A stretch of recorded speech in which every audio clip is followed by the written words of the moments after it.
अंकित गुप्ता आपके पास आ रही हूं। आज दिन भर यह खबर सामने आने के बाद शाम 5 बजे प्रधानमंत्री नरेंद्र मोदी का संबोधन है। देश के लोग क्या कह रहे हैं, क्या उम्मीद कर रहे हैं शाम 5 बजे होने वाले पीएम के इस संबोधन से? अंकित,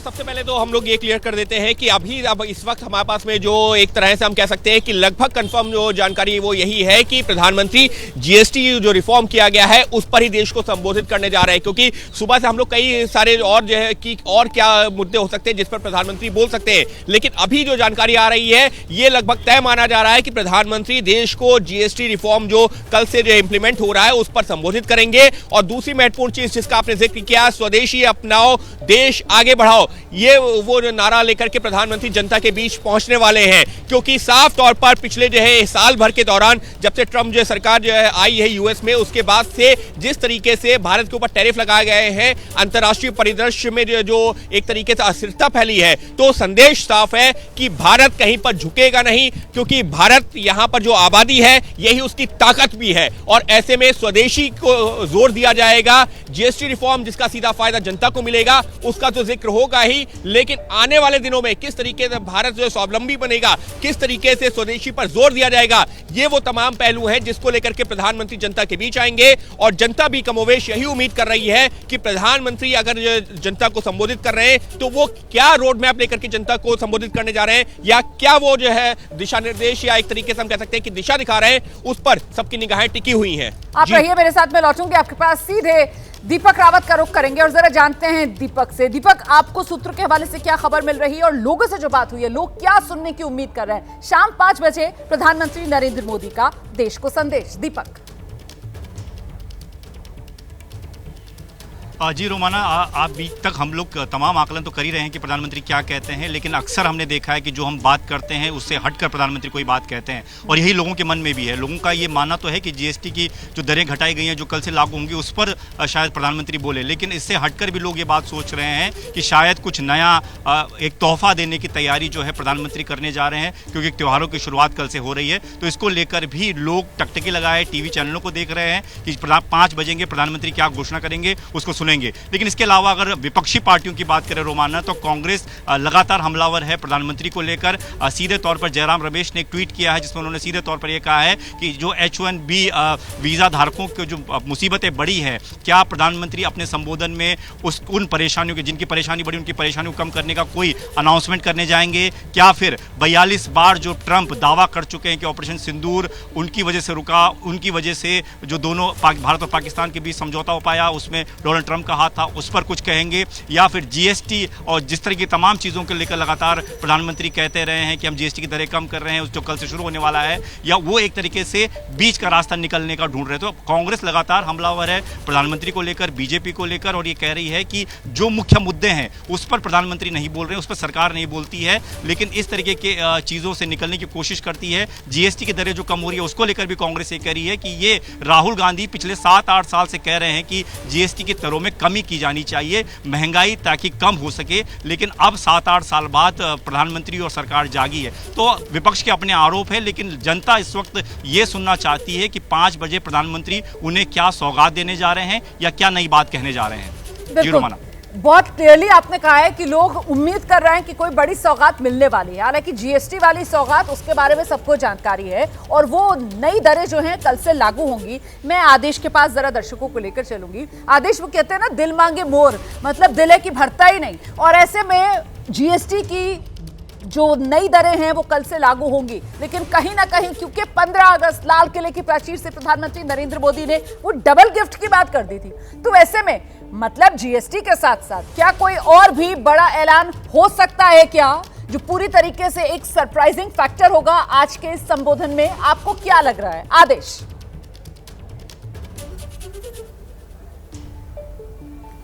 देखिए, वैसे तो बड़ा मुश्किल है गैस करना प्रधानमंत्री मोदी को कि वो क्या संबोधन में अपने कहेंगे, क्योंकि जब उन्होंने राष्ट्र को संबोधित किया है हमेशा से ही लोगों को सरप्राइज़ किया है। जहाँ तक मुझे याद है, सबसे पहले जब रात को 8 बजे नोटबंदी की थी, तब किसी ने सोचा भी नहीं था कि इस तरह का फैसला प्रधानमंत्री जी अपने संबोधन में करने वाले हैं। उसके बाद कोविड-19 आया, उस वक्त लॉकडाउन किया, और जब जब प्रधानमंत्री जी ने राष्ट्र को संबोधित किया है, हमारा गैस कर पाना थोड़ा मुश्किल होता है, लेकिन क्योंकि कल 22 सितंबर है, इसलिए हम गैस कर रहे हैं कि आकलन है कि कल जीएसटी के ऊपर प्रधानमंत्री जी कुछ ना घोषणा करेंगे। लेकिन ये तमाम घोषणाएं हो चुकी हैं पहले। हाँ। जो घोषणा लाल किले से हुई थी, उसके बाद जब जीएसटी काउंसिल की मीटिंग हुई, उसके बाद कहा कि हम 2 स्लैब करने जा रहे हैं, तो इसमें कुछ भी मुझे सरप्राइज नहीं लग रहा है कि इसमें कोई एलिमेंट बचा नहीं सरप्राइज का। तो इसको लेके क्या ये बताएंगे कि इससे क्या फायदा होने वाला है? दूसरा, मैं देख रहा हूं कि जीएसटी काउंसिल की मीटिंग के बाद से और अब तक जीएसटी एक टैक्स है, वो जनता के ऊपर एक टैक्स लगाया गया है, चाहे भले ही वो पहले 5 स्लैब थी या अब घट के 2 स्लैब हो जाती है। तो मुझे ऐसा लगता है कि टैक्स का जनता के ऊपर एक कर लगाने से उसका सेलिब्रेशन नहीं होना चाहिए। वो मुझे नहीं लगता कि उसमें कोई ऐसी चीज, ऐसा एलिमेंट है जिसको आप सरप्राइज, जिसको आप सेलिब्रेट करें। हाँ। जश्न मनाएं कि देखिए हमने टैक्स लगा दिया है। हाँ। तो ये एक जनता पे बोझ होता है। लेकिन जहां तक मुझे लगता है कि कहीं ना कहीं रोमाना, अगर मैं आंकड़े देखूं ना, कि जब 2017 में पहली बार जीएसटी लगाया गया था, तो उस साल 11,000 करोड़ रुपए सरकार के पास इकट्ठा हुए थे। और अब पिछले इन 7-8 सालों में, जब ये जो लास्ट का फाइनेंशियल ईयर है, इसमें करीब 22,000 करोड़ रुपए का जो पैसा है वो जनता से इकट्ठा हुआ है। तो स्लैब कम कर देना, 5 से घटा के 2 कर देना, फिर उसको सेलिब्रेट करना और फिर टैक्स को लेकर सेलिब्रेशन होना, थोड़ा सा मुझे इसमें सरप्राइजिंग एलिमेंट लगता है। लेकिन प्रधानमंत्री जी सिर्फ जीएसटी बोलेंगे ऐसा मुझे लगता नहीं है, क्योंकि इसका सरप्राइजिंग एलिमेंट जा चुका है। लाल किले की प्राचीर से लेकर जीएसटी काउंसिल की मीटिंग और उसके बाद से लगातार अखबारों के विज्ञापनों के जरिए इस बात को बताना कि हमने स्लैब कम कर दिए। आपकी बात सुनकर तो दर्शकों को और ज्यादा सस्पेंस बढ़ गया होगा दर्शकों के लिए। आपने अपनी बात से तो सस्पेंस को और बढ़ा दिया।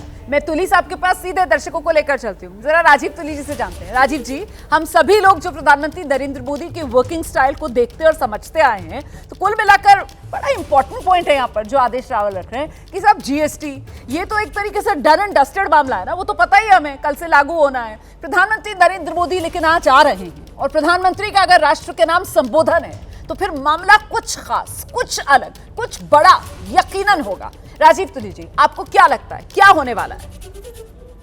धन्यवाद रोमाना जी। वैसे बहुत इंटरेस्टिंग क्वेश्चन है और ये गेस करना भी अपने आप में कि क्या हो सकता है, ये अपने आप में बहुत बड़ा रिस्क है। रिस्की है। मैंने जो बहुत बड़े जो रिस्क लेने वाले प्लेयर्स होते हैं, तो भी ऐसा लगता है कि कल से, क्योंकि जीएसटी इम्प्लीमेंट होना है, नया जीएसटी इम्प्लीमेंट होना है, इस कारण से अब सबको मालूम रहता है दशहरा 2 तारीख का है, उसके बाद 20 दिन के बाद दीपावली आएगी, 22 तारीख को दीपावली आएगी। परंतु तो भी दीपावली से पहले, दशहरे से पहले, नवरात्र से पहले घर के जो बड़े हैं, जो बुजुर्ग हैं, वो बधाई देते हैं, कुछ गिफ्ट्स भिजवाते हैं। और जहाँ गिफ्ट दूर से आने होते हैं या ज्यादा बड़ी संख्या में लोगों को गिफ्ट देना होता है, वहां वो शायद गिफ्ट दे करके, भिजवा करके, 2-4 दिन पहले भिजवा करके ये कह भी देते हैं, यार कल दीपावली है, कल रक्षाबंधन है, कल से नवरात्र प्रारंभ है, जो आपको भेजा है ना, जरा उसका ठीक से उपयोग कर लेना। तो मान सकते हैं कि घर के एक बुजुर्ग की तरह, घर के एक वरिष्ठ वृद्ध अभिभावक की तरह प्रधानमंत्री जी उसके विषय में कुछ बात करें। परंतु मुझे अंकित गुप्ता जी ने जो कहा कि स्वदेशी पे एम्फसाइज, क्योंकि ये ब्रेन ड्रेन और स्वदेशी, विदेशी तकनीक का इस्तेमाल, ये 2 बड़ी बातें हैं जो भारत को बहुत इफेक्ट करती हैं, भारत का नुकसान भी पहुंचाती है। तो मुझे लगता है कि स्वदेशी पे और ब्रेन ड्रेन, क्योंकि ब्रेन ड्रेन इसलिए, ये जो H1B वीजा जो है, ये इतना उसकी जो फीस बड़ी है, कहीं ना कहीं उसका भी संबोधन हो सकता है।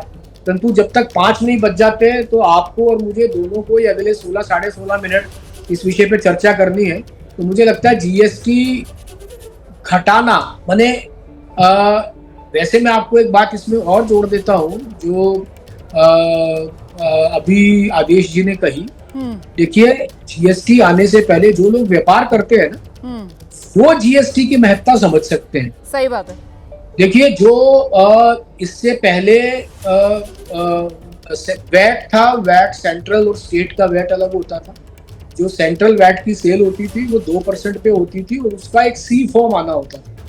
आप किसी भी व्यापारी से अगर पूछेंगे तो वो सी फॉर्म साल के आखिर में लेना अपने आप में एक सरदर्द था बहुत बड़ा। बिल्कुल। तो वो एक जो 17 टैक्सेस को मिलाकर के ये जीएसटी जो प्रारंभ किया था, ये वास्तव में व्यापार करने वालों के लिए एक बहुत बड़ा क्या कहना चाहिए, एक वरदान साबित हुआ है। सही। अब वो पहले आया, उसमें अब स्लैब्स कम हो रहे हैं, उन स्लैब्स कम होने से भी महंगाई और कम होगी। देखिए कहाँ 22%, 22%। आपने बड़ी सटीक और मजे की बातें की हैं सर, आपने बिल्कुल सही कहा है। जब तक प्रधानमंत्री नरेंद्र मोदी आ नहीं जाते, अपनी बात रख नहीं जाते, हमें तब तक विश्लेषण करना है ना। ये बड़ा रिस्की काम है सर, ये भी आपने बिल्कुल सही कहा, क्योंकि वैसे भी सोशल मीडिया का जमाना है सर। क्या बोला प्रधानमंत्री नरेंद्र मोदी के संबोधन से पहले तुली साहब ने, आदेश ने, अंकित गुप्ता ने, दीपक ने, रोबाना ने, वो छोटी छोटी क्लिप्स बन जाएंगी सर, और फिर हम लोगों को लेकर वो मीम्स भी बन सकते हैं। तो सही बात है, हमें बड़ा संभल कर यहाँ पर चर्चा करनी है।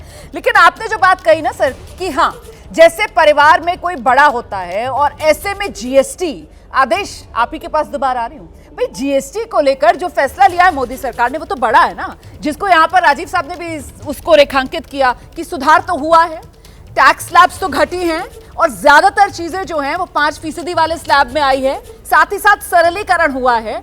और आपने खुद ही कहा था आदेश, कैसे जो विरोधी हैं खासतौर से कांग्रेस, वो ये बताने पर तुली हुई है जो हो रहा है साहब वो सब राहुल गांधी के दबाव में ही हो रहा है। तो क्यों ना माना जाए कि देश को ये बड़ा संदेश खुद आकर प्रधानमंत्री नरेंद्र मोदी देने वाले हैं कि जो फैसला हुआ है वो मोदी सरकार का फैसला है, जो फैसला हुआ है उससे आम जन के जीवन में सरलता आएगी, महंगाई घटेगी, और साथ ही साथ कल से मौका खरीदारी का है, बढ़ चढ़कर सब लोग त्योहारी मौके में खरीदारी करेंगे, तो फिर स्वदेशी अपनाओ, देश को आगे बढ़ाओ।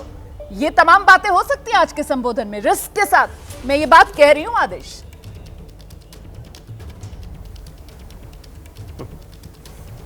मैं आप कितना प्रिकॉशन ले रही है मैं सब समझ रहा हूँ रोमाना। मैं ये कह रहा था कि 2017 से जो जीएसटी लगाया था, जब वो 5 स्लैब लगाए थे, क्या वो उसमें वो सरल जीएसटी नहीं था? क्या उसमें कमियां थी? क्या आपने एक्सेप्ट किया कि हाँ उसमें पिछले 7 साल से उसमें कमियां थी, 8 साल से, अब हमने उसको ठीक करके 2 स्लैब कर दी हैं और उसको अब ये जो इसका जो बेनिफिट है, इससे महंगाई कम होगी, आम लोगों का आप सुधार कर रहे हैं। सुनिए सही। जी जी जी, कहिए रोमाना, मैं वही कह रहा हूँ, इस बात को कहीं पे भी एक्सेप्ट नहीं किया गया है अभी तक के किसी भी संबोधन में, सरकार की तरफ से या किसी नेता की तरफ से या बीजेपी की तरफ से, कि हाँ 2017 में जो हम जीएसटी लेके आए थे उसमें दिक्कत थी, 5 स्लैब गलत थे, हम जनता से ज़्यादा टैक्स ले रहे थे और जनता को, व्यापारियों को वो टैक्स भरने में दिक्कत हो रही थी। ठीक है, अब आप दूसरी तरफ कह रही हैं कि नहीं, अब जो ये हम लेके आए हैं, ये जो 2 स्लैब लेके आए हैं, इसमें जनता को और ज़्यादा लाभ मिलने वाला है। तो ये बात आपने 8 साल पहले क्यों नहीं सोची? 8 साल तक क्या ये ये हर साल जो पैसा आता गया है, इसके बारे में किसकी जवाबदेही है? अब आप ये बात कह रहे हो ना कि हाँ हमने अब सिंपल कर दिया, अब ये सिंपल टैक्स हो गया। अब मेरे साथी जो बैठे हुए टूली जी कह रहे थे कि पहले वैट होता था सेंट्रल और स्टेट का, जीएसटी भी होती है सेंट्रल और स्टेट की। तो पहले तो आप इस बात को एक्सेप्ट कीजिए कि हाँ 2017 में जो जीएसटी के 5 स्लैब थे और जो पिछले 8 साल में हमने जीएसटी जनता से वसूली है वो गलत था, और अब जो हमने ये 2 स्लैब लेके आए हैं ये बिल्कुल सही हैं। इसमें व्यापारियों का फायदा होगा, छोटे उद्योगों का फायदा होगा, जनता को दिक्कत नहीं होगी और लोगों के, आम लोगों के, आपके और मेरे जैसे लोगों के पैसे बचेंगे, हमें भी अपने घर चलाने में सुविधा होगी। इस बात को तो एक्सेप्ट कर लीजिए पहले। दूसरा आप कह रहे हो लोकल फॉर वोकल। अरे भाई, एससीओ में जाके चाइना के साथ आप मिलेंगे, या तो चाइना का इंपोर्ट बंद कर दो और लोकल फॉर वोकल करो, बताओ कि हमें क्या करना है। दोनों चीजें साथ साथ नहीं हो सकती। अगर आप डाटा निकालेंगे कितने हम डिपेंडेंट हैं चाइना के ऊपर, कितना हम इंपोर्ट कर रहे हैं, तो आप समझ जाएंगे कि लोकल फॉर वोकल आज से नहीं बोल रहे हैं प्रधानमंत्री जी, बहुत लंबे टाइम से बोल रहे हैं इस बात को लगातार कि हमें आत्मनिर्भर बनना होगा, लोकल फॉर वोकल करना होगा, हमें अपने यहाँ पे प्रोडक्शन करना होगा। लेकिन साथ साथ जब चाइना से आप इंपोर्ट भी करते हो और इतनी बड़ी मात्रा में करते हो कि आप सोच भी नहीं सकते कि आप कितने ज़्यादा निर्भर हैं चाइना के ऊपर, तो 2 बातें साथ साथ नहीं हो सकती। तो हमें अपने लोगों के लिए ऐसी पॉलिसीज लानी होंगी जिसमें लोकल फॉर वोकल को बढ़ावा मिले, ताकि लोग उसकी तरफ ज़्यादा अग्रसर हों, उनको इजी लोन्स मिले, उनके पास छोटी फैक्ट्री लगाने की सुविधाएं हों। लेकिन दोनों चीज़ें पैरेलल नहीं चल सकती।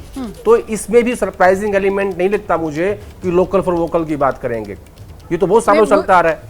ठीक है, आप तो जो आप जो बात कह रहे हैं, देखिए को सिंपल आप कर दिया है, एक तरीके की बात रख रहे हैं इसके आधार। ठीक है, मैं पूरी सम्मान से आपकी बात सुन रही हूँ। आप एक तरीके का नजरिया रख रहे हैं, तुली साहब दूसरे तरीके का नजरिया रख रहे हैं, लेकिन बात, हाँ ठीक है, हम एनालिसिस कर रहे हैं और उसमें एक तरीके का नजरिया आप रख रहे हैं, तुली साहब एक तरीके का नजरिया रख रहे हैं, लेकिन बात यह है कि मामला इतना ब्लैक और व्हाइट नहीं होता है ना। मतलब हमने ये भी देखा है कि किस तरीके से वो चिप से लेकर और अब तो जेट के इंजन तक भारत में बन रहे हैं, तो कहीं ना कहीं कोशिशें और सकारात्मक प्रयास एक उस दिशा में हो रहे हैं। और आपने बिल्कुल सही कहा कि वोकल फॉर लोकल ये अभियान प्रधानमंत्री नरेंद्र मोदी की तरफ से आगे बढ़ाया गया। अब उसी के एक्सटेंशन के तौर पर क्यों ना माने कि अब वो जो इकोनॉमिक्स में टर्म होती है, एक नज वाली, एक सकारात्मक तरीके से पुश करना, और उसी दिशा में प्रधानमंत्री नरेंद्र मोदी जो है वो देश को लेकर जाना चाहते हैं। हमने देखा हाल ही में प्रधानमंत्री की तरफ से कहा गया कि साहब अभी हिंदुस्तान की अगर सबसे बड़ी निर्बलता है तो वो यही है कि हमारी निर्भरता बाहर के देशों पर ज्यादा है। ऐसे में सिर्फ 10 मिनट का इंतजार है। क्या कहेंगे प्रधानमंत्री नरेंद्र मोदी? 10 मिनट के बाद वो सस्पेंस खत्म हो जाएगा, लेकिन तब तक विश्लेषण जरूरी है। और उसी विश्लेषण के तहत जो बातें यहां पर आदेश रावल की तरफ से रखी गई हैं, राजीव जी क्या लग रहा है आपको प्रधानमंत्री नरेंद्र मोदी का आज का संबोधन और जो किया, जीएसटी में जो सुधार लेकर आए वो क्यों जरूरी था? हाँ, हमसे गलती हो गई, पहले हमने ये सुधार नहीं किए, इस तरीके की बातें जो आदेश रावल कह रहे हैं, क्या ये उम्मीद की जा सकती है प्रधानमंत्री ये सब कह सकते हैं क्या आज? ऐसा तो नहीं होने वाला है ना? नहीं, मुझे नहीं लगता। देखिए कुछ भी असंभव है ऐसा नहीं है। देखिए 3 फॉर्म लॉज आए थे, प्रेशर रहा, साल भर आंदोलन चला, प्रधानमंत्री ने सार्वजनिक रूप से माफी मांग करके उनको वापस लिया। मगर मैं 1-2 छोटी करेक्शंस बोल देता हूँ। जैसे आदेश जी ने कहा कि भाई इसमें भी स्टेट और सेंटर है, तो जीएसटी में 3 जीएसटीज हैं, एक आईजीएसटी है, एक सीजीएसटी है, एक एसजीएसटी है। मगर इन तीनों जो जीएसटीज हैं, इसमें से कुछ भी क्लेम करने के लिए अपने कस्टमर से कोई सी फॉर्म जैसा फॉर्म साल भर इंतजार करके नहीं मंगवाना पड़ता है कि वो फॉर्म आप मंगवाएंगे, वो लगाएंगे, उसके बाद आपको जो है वो उसका क्रेडिट या वो सब मिलेगा। खैर, अगर सरकार ने एक, देखिए ये कहीं भी होता है, कोई एक नई पॉलिसी आती है, कोई एक नई पॉलिसी का इम्प्लीमेंटेशन होता है, उसको 5-7 साल 10 साल चलाया जाता है, उसमें कुछ चेंजेस, कुछ कमियां ध्यान में आती हैं, तो सरकार उसका परिवर्तन करती है, उसको बदलती है, उसमें अमेंडमेंट्स लेके आती है। दूसरी बात, वोकल फॉर लोकल। आप देखिए कि एक पिछली दिवाली तक भी ये जो हम घर के बाहर दीपावली पे लाइट्स लगाते हैं, इसका बहुत बड़ी मात्रा में इंपोर्ट होता था। पिछली बार आप देखेंगे, पिछली दीपावली पे वो इंपोर्ट घट के लगभग 5-7%, 10% तक आया है। और इस साल अभी तक की जानकारी के अनुसार ये जो शिव अपना गणपति और लक्ष्मी की मूर्तियां दीपावली पर लगती हैं, या ये घरों पे जो लाइट्स लगती हैं, इसका इंपोर्ट लगभग 0 है। तो आपको 0 टेक्नोलॉजी प्रोडक्ट भी इंपोर्ट करना है, जो आपके यहाँ एकदम गृह उद्योग में, छोटे उद्योग में बन सकता है, और आपको सेमीकंडक्टर की चिप भी इंपोर्ट करनी है, और ईवी में लगने वाला मैग्नेट और रेयर अर्थ और मोटर भी इंपोर्ट करनी है। ये निर्णय सरकार को करना है। और वो जब वोकल फॉर लोकल की बात करते हैं, तो कम से कम ये जो 0 टेक्नोलॉजी प्रोडक्ट है, इनका इंपोर्ट बिल्कुल बंद हुआ है, लगभग बंद होने के कगार पे है, 0 हुआ है, मिनिमाइज हुआ है। और जो टेक्नोलॉजी प्रोडक्ट है वो उनका इंपोर्ट अभी है, परंतु वो टेक्नोलॉजी डेवलप करने में समय लगेगा ना।